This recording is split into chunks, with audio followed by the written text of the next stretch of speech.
Hello everyone, আবারও চলে এসেছি একটা নতুন ব্লগের সাথে। লাইফে ফার্স্ট টাইম আমি কিনা ট্যাটু স্টুডিও গেছি ট্যাটু করাবার জন্য। যদিও বাড়িতে বলার তখন সাহস হয়নি, ভাবছিলাম মা কি রিয়্যাক্ট করবে। ওখানে গিয়ে একটা ডিজাইন আমরা সিলেক্ট করে নিই, যেটাতে লেখা ছিল জিসা।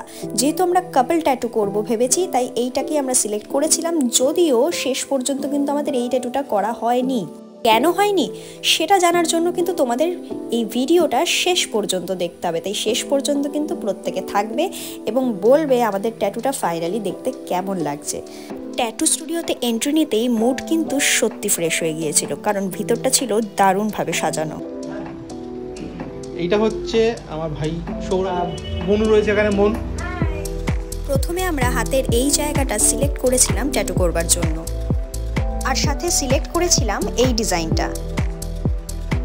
যেহেতু আমরা কাপল ট্যাটু করতে গেছি, তাই সৌরভ আমাদের অন্য ডিজাইন সাজেস্ট করে এবং ফাইনালি আমরা এই ডিজাইনটা সিলেক্ট করে নিই। যদিও এই ডিজাইন নিয়েও অনেক কাহিনী আছে, কি কাহিনী সবটাই দেখিয়েছি। ভিডিওটা শেষ পর্যন্ত দেখলে অবশ্যই জানতে পারবে। ট্যাটু ডিজাইন প্রিন্ট হতে হতে আমাদের জন্য চলে এসেছিল স্পেশাল স্ন্যাক্স।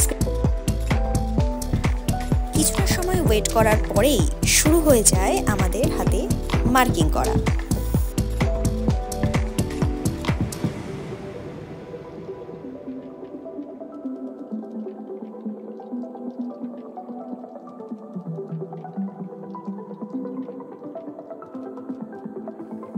লাইফে ফার্স্ট টাইম ট্যাটু করাচ্ছি, তাই প্রচণ্ড ভয় লাগছিল যে কতটা ব্যথা লাগবে কি হবে।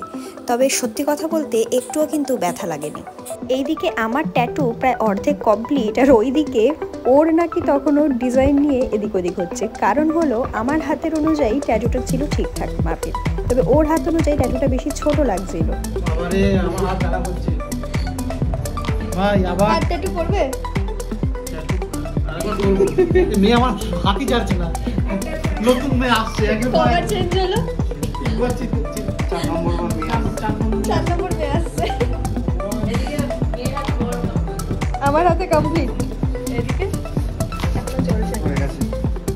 প্রায় 4 বার ডিজাইনটার সাইজ ছোট বড় করার পরে একটা মাপ ফাইনাল হলো এবং তারপরে শুরু হলো ওর হাতে ট্যাটু করা।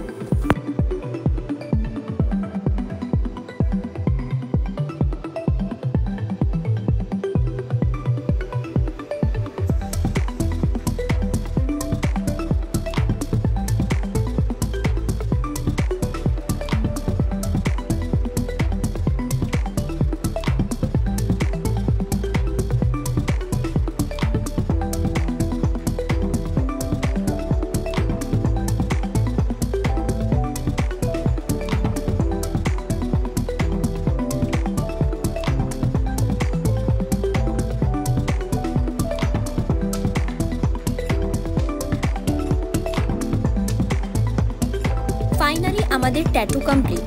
আমাদের এই কাপল ট্যাটুটা তোমাদের কেমন লাগছে অবশ্যই কমেন্ট করে জানিও, আর এরকম আরও অনেক ব্লগ দেখতে আমার এই পেজটিকে ফলো করে দিও।